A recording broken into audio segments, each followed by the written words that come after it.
Hello YouTube. We're on page 172 of the Grapes of Wrath. Of course, before we start, we're going to go ahead and give ourselves a smoke. Glad to have you back here again. I don't know how fast or how slow you are going about this reading session, but you're just picking up on the last one. I feel like I give a pretty good conjecture, synopsis, whatever word means that I gave my thoughts. And I hope you're enjoying this little reading along that we're doing right now. Alright, clink, clink, clink.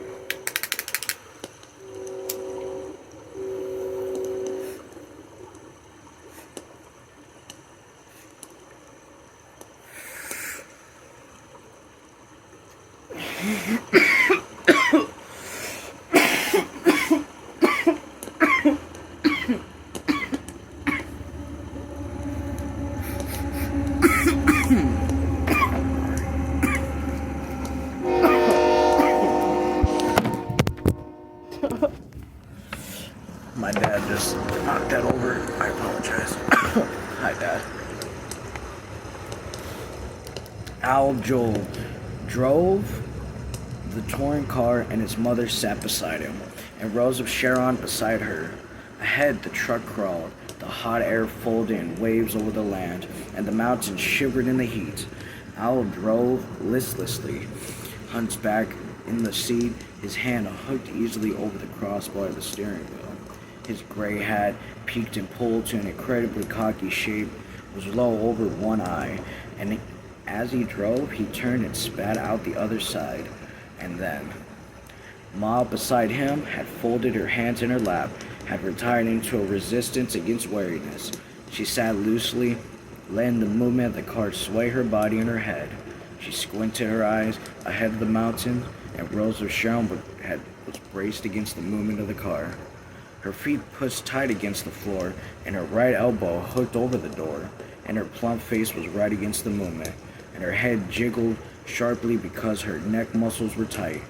She, tired of ache, her whole body had a rigid container to preserve her fetus from shock. She turned her head towards her mother. "Ma," she said. Ma's eyes lined up, and she drew her attention towards Rose of Sharon. Her eyes went over the tight, tired, plump face, and she smiled. "Ma," the girl said, when we get there, all you're gonna pick fruit and kind of live up in the country, ain't you?" Ma smiled a little satirically. "We ain't there yet," she said. "We don't know what it's like. We gotta see." Ma and Connie didn't want to live in the country no more, the girl said. "We got all planned out what we're gonna do." For a moment, a little worry came over Mom's face.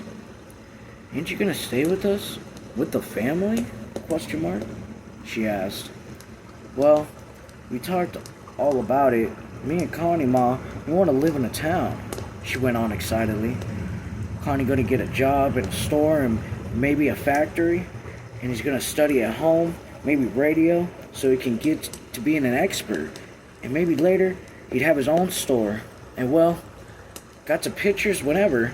And Connie said, "I'm gonna have a doctor when the baby's born," and he said, "We'll see how many times, and maybe I'll go to a hospital, and we'll have a little car, and after we study at night, why, it'll be nice, and he'll turn a page out of Western love stories, and he's gonna send off, of course, 'cause it don't cost none to send off." Saying right on that clipping, I seen it, and why, they don't even get you a job where you take that course. Radios, it is nice clean work, and a future, and we'll live in the town, and go to pictures whenever, and we're gonna have a electric iron, and the baby will have all new stuff. Connie says all new stuff. Why then? Well, you seen in the catalog all the stuff they got for a baby? Maybe right at first when Connie's studying at home it won't be so easy, but well, when the baby comes, maybe he'll be all done studying. We'll have a place, a little bit of a place. We don't want nothing fancy, but we want it nice for the baby. Her face glowed with excitement, and I thought maybe we could all go to town, and Connie will get his store. Maybe I could work for him.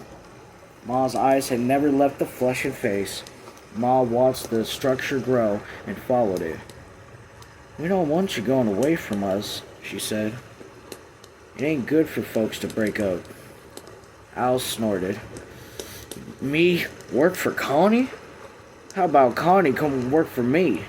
He thinks he's the only son of a bitch can study at night? Question mark. Ma suddenly seemed to know it was all a dream. She turned her head forward again, her body relaxed, but a little smile stayed around her eyes. "I wonder how Grandma feels today," she said. Al grew tense over the wheel. A little rattle had developed in the engine. He sped it up and the rattle increased. He retarded his spark and listened, and then he sped it up for a moment and listened. The rattle increased to a metallic pounding. Al blew his horn and pulled the car to the side of the road. Ahead, the truck pulled up and then backed slowly. 3 cars raced by, westward, and each one blew its horn, and the last driver leaned down and yelled, "Where the hell you think you're stopping? Question mark." Tom backed the truck close, and then he got out and walked to the touring car. From the back of the loaded truck, heads looked down. Al retarded his sparks and listened to his idling motor. Tom asked, "What's the matter, Al?" Al sped the motor. "Listen to her." The rattling pounding was louder now. Tom listened. Put up your sparks and idle," he said. He opened the hood and put his head inside. "Now, speed her." He listened to the next page a moment and then closed the hood. "Well, I guess you're right, Al," Tom said. "Kind of road here, and ain't it? Question mark. "Sounds like it," said Tom. "I keep plenty of oil in it," Al complained. "Well, it just didn't get to her. Drier and bitch monkey now." Oh my gosh. Drier and a bitch monkey now. "Well, there ain't none we can do but tear her out. Look, I pull her ahead and find a flat place to stop. You come ahead slow. Don't knock the pan out of her." Wilson asked, "Is it bad? Question mark. "Pretty bad," said Tom, and he walked back to the truck and moved slowly ahead. Al explained, "I didn't know what I made her go out. I gave her plenty of oil." Al knew the blame was on him. He felt his failure. Ma said, "It ain't your fault. You done everything right." And then she asked a little timidly, "Is it terribly bad?" "Well, it's hard to get at, and we gotta go to a new Conroy or else some battle in this one." He sighed deeply. "I sure am glad Tom's here. I never fitted no Baron. I hope to Jesus Tom did." A huge red billboard stood beside the road ahead, and it threw a great oblong shadow. Tom edged the truck off the road and across the shallow roadside ditch, and he pulled up to the shadow. He got out and waited until Al came up. "Now go easy," he said. "Take it slow and you'll break a spring too." Al's face went red with anger. He throttled down his motor. "God damn it," he yelled. "I didn't burn the Baron out. What do you mean? I'll burst a spring too? Question mark. Tom grinned. "Keep all 4 feet on the ground," he said. "I didn't mean none. Just take her easy over this ditch." Al grumbled as he inched the touring car down and up the other side. "Don't you go giving nobody no idea I burn out the Baron." The engine chattered loudly now. Al pulled into the shade and shut down the motor. Tom lifted the hood and braced in. "Can't even start on her before she cools off," he said. The family piled down from the cars and clustered about the touring car. Pa asked, "How bad?" Question mark. And he squatted on his hams. Tom turned to Al. "Ever fitted one? Question mark. "No," said Al. "I never. Of course I had pans off." Tom said, "Well, we gotta tear the pan off and get the rod out, and we'll go and get a new part, and own her, and shimmer, and fit her. Good day's job. Got to go back to the last place for a part. Santa Rosa." Whew, here comes that. "Albuquerque's about 75 miles on. Oh, Jesus, tomorrow's Sunday. We can't get none tomorrow." The family stood silently. Ruthie crept close and peered into the open hood. Hoping to see the broken part, Tom went on softly. Tomorrow's Sunday. Monday we'll get the thing and probably won't get her fitted before Tuesday. We ain't got the tools to make it easy. Gonna be a job. The shadow of the buzzard slid across the earth, and the family all looked up at the sailing black bird. Paul said, "What, I ain't scared of it. We'll run out of money so we can't gear all there. Here all us in and got us to buy gas and oil. If we're gonna run out of money, I don't know what we're gonna do." Wilson said, "Seems like it's my fault. This here goddamn rake gives me trouble right along. You folks been nice to us. Now you just pack up and get along. Me and Shirley will stay and we'll figure some way. We don't aim to put you folks out none." Paul said slowly, "We ain't gonna do that. No, sir. We got almost a kin bond. Grandpa, he died in your tent." Shirley said tiredly, "We've been nothing but trouble. Nothing but trouble." Tom slowly made a cigarette and inspected it and lighted it. He took off his ruined cap and wiped his forehead. "Got an idea," he said. "Maybe nobody's gonna like it, but here she is. The nearer to California our folks get, the quicker they're gonna be money rolling. Now, this here car is going twice as fast as that truck. Now here's my idea. You take out some of that stuff from the truck, and then all you folks but me and the preacher get in and move on. Me and Cassie will stop here and fix this here car, and then we'll drive on, day and night, and we'll catch up. If we don't meet on the road, y'all will be in working anyways, and if you break down, we'll just camp alongside the road till we come. You can't be no worse off, and if you get there, through why, y'all be working, and stuff will be easy. Cassie will give me a little lift in this here car, and we'll be coming a sailing." Whoa. Next page. The gathered family considered it. Uncle John dropped his hands beside Paul. Al said, "Won't you near me and give you a hand with this here Conroy? You said your own self you never fixed one." "That's right," Al agreed. "All you got to have is a strong back. Maybe the preacher don't want to stay." "Well, whoever, I don't care," said Tom. Paul scratched the dry earth from his forefinger. "I kinda got a notion Tom's right. It ain't gonna do no good all of us staying here. We can get 50 and 100 miles before dark." Ma said worryingly, "How are you gonna find us? ? "We'll be on the same road," said Tom. 6060 right on through. Come to a place named Bakersfield. Seen on the map. I got it. You're going straight on there." "Yeah, but when we get to California and spreads on sidewise off this road..." "Don't you worry," Tom reassured her. "We're gonna find you. California ain't the whole world." "Looks like an awfully big place on the map," said Ma. Paul appealed for advice. "John, you seen any reason why not?" "No," said John. "Mr. Wilson, it's your car. You got any objections to my boys fix her and bring her on?" "I don't see none," said Wilson. "Seems like you folks done everything for us already. Don't see why I can't give you boys a hand. Can't be fixing lying on a little money. It don't catch up with you," said Tom. "And suppose we'll all just lay round here.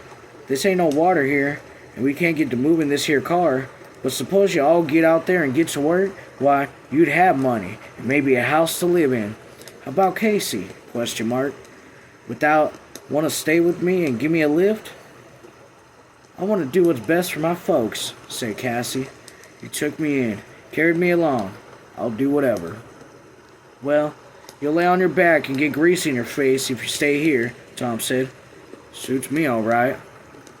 Paul said, "Well, if that's the way she's gonna go, we better get a shoving. We can maybe squeeze in 100 miles before we stop." Ma stepped in front of him. "I ain't a-going." "What do you mean you ain't a-going? You got to go. You got to look after the family." Paul was amazed at the revolt. Ma stepped to the touring car and reached in on the floor of the back seat. She brought out a jack handle and balanced it on her hand easily. "I ain't gonna go," she said.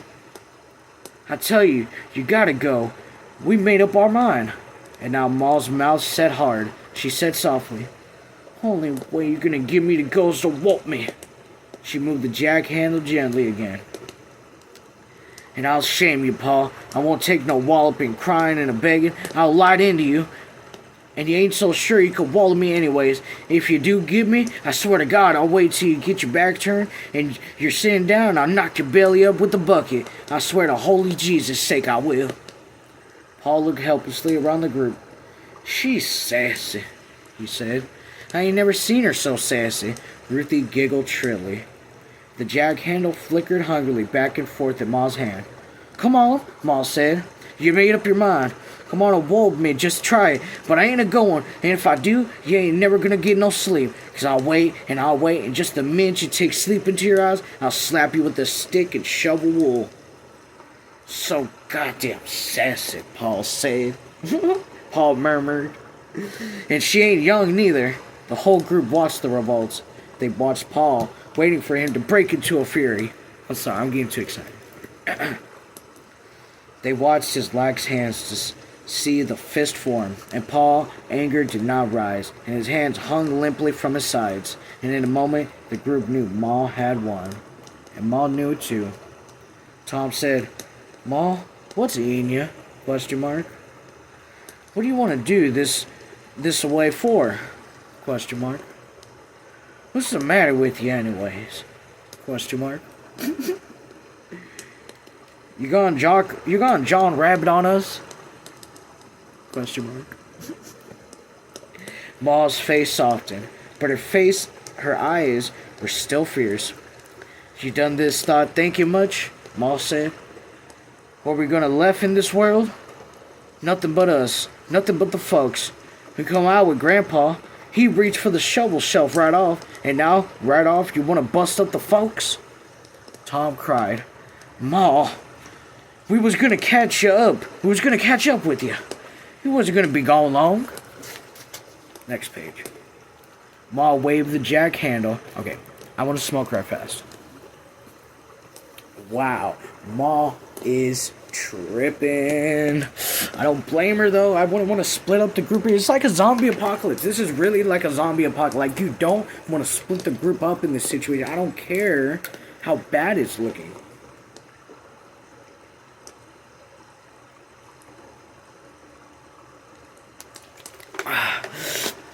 It's like not a good idea. There's no guarantee they're going to find each other. They're going to spend the rest of their lives alone if they don't find each other. Okay. Smoke says, let's get back to this. Clink, clink, clink.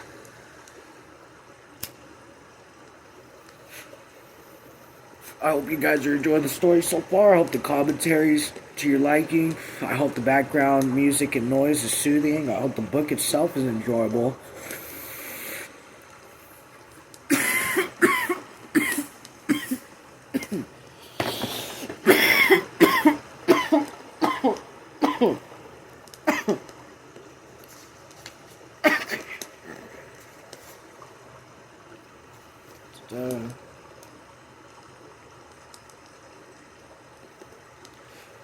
Okay, page 178, The Grapes of Wrath. Ma waved the jack handle. "Suppose we was gonna camp, and you went on by. Suppose we got on through. How do we know where to leave the word? And how do we know where to ask?" she said. "We got a bitter road. Grandma's sick. She's up there on the truck appalling for a shovel herself. She's just tired out. We got a long, bitter road ahead." Uncle John said, "But we can make some money. We can have a little bit saved up. Come time the other folks got there." The eyes of the whole family shifted back to Ma. She was the power. She had taken control. I apologize. "The money we'd make wouldn't do no good," she said. "All we guys in the family underbroke. Like a bunch of cows where the laborers arranging stick all together. I ain't scared while we're all here, all that's alive, but we ain't gonna see us bust up. The Wilsons here is with us, and the preacher's with us. I can't say none if they want to go, but I'm a getting cat wild with all this here piece of barn, and if your own folks bust up. Her tone was cold and final. Tom said soothingly, Ma, we can't all camp here. Ain't no water here. Ain't even much shade here. Grandma, she needs shade. Alright, said Ma. We'll go along. We'll stop first place the water and shade, and the truck will come back and take you into town to give you parts, and it'll bring you back. You ain't going walking along in the sun, and I having you all out alone, so if you get picked up, there ain't nobody of your folks to help you. Tom drew his lips over his teeth and then snapped them open. He spread his hands helplessly and let them flop against the sides. Paul, he said, if you was to rush her one side and me the other, and then the rest pile on and Grandma jump down on top, maybe we can get Ma and more and 2 or 3 and get us killed with all them jack-handle. But if you ain't willing to get her head smashed, I guess Ma went and filling her flush. Jesus Christ. One person with their mind made up can shove a lot of folks around. Alright, he said it with the exclamation point, everyone. Jesus Christ. One person with their mind made up can shove a lot of folks around. You win, Ma. Put away the jack handle before you hurt somebody. Ma looked in astonishment at the bar of iron. Her hand trembled. She dropped her weapon on the ground, and Tom, with elaborate care, picked it up and put it back in the car. He said, Pa, you just got set back on your heels. Al, you drove the folks on and get 'em camped. And there, you bring the truck back here. Me and the preacher will get the pan off. Then, if we can make it, we'll run to Santa Rosa and try and get a Conroy. Maybe we can see it Saturday night. Get jumping now so we can go. Let him have the monkey wrench and pliers and out of the truck. He reached under the car and felt the greasy pan. Oh yeah. Let me have a can, that old bucket, to catch the oil. Got to save that. Al handled over the bucket, and Tom set it under the car and loosened the oil cap with a pair of pliers. The black oil flowed down his arm while he unscrewed the cap with his fingers, and then the black stream ran slowly into the bucket, silently. Al had loaded the family on the truck by the time the bucket was half full. Tom, his face already smudged with oil, looked out between the wheels. Get back fast, he called, and he was loosening the pan bolt as the truck moved gently across the shallow ditch, and he crawled away. Tom turned each bolt a single turn, loosened them evenly to spare the gasket. The preacher kneeled beside the wheels. What can I do? Nothing. Not right now. Soon the oil out and I can get these here boots loosened. You can help me drop the pan off. He squirmed away under the car, loosened the bolts with the wrench, and turned them out with his fingers. He left the bolts on each and loosened threaded to keep the pan from dropping.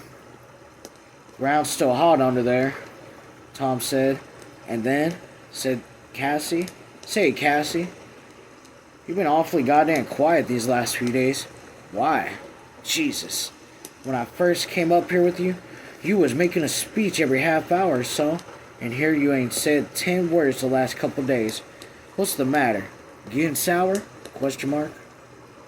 Casey was stretched out on his stomach, looking under the car. His chin bristled with sparse whiskers, rested on the back of one of his hands.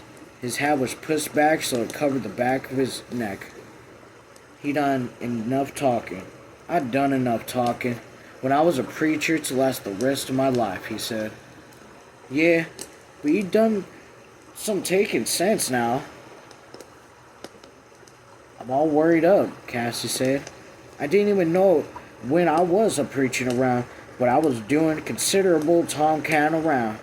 If I ain't gonna preach no more, I got to get married. Why, Tommy, I'm a lusting after the flesh. What the fuck's that? I'm gonna read that a line again. I gotta get married.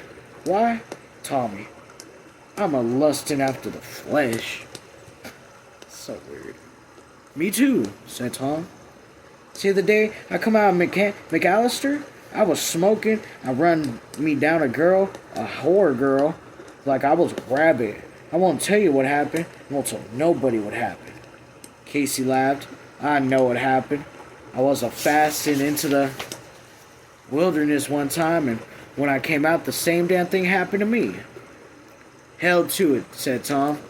When I saved my money anyways, and I give a girl a run, I thought I was nuts. I should have paid her, but I only got $5 to my name. She said she didn't want no money. Here, roll in under here and grab a bolt. I'll tap her loose. Then you turn out the bolts, and I turn out my end, and we'll let her down easy. Careful that gasket. See, she comes off in one piece, down on only 4 cylinders to get here old Dodges. I took one down one time. Got main bearings big as a cantaloupe. Now, let her down. Hold it. Reach up, and pull down the gasket where it's stuck. Easy now. There. The greasy pan laid on the ground between them, and a little oil stayed laid in the wells.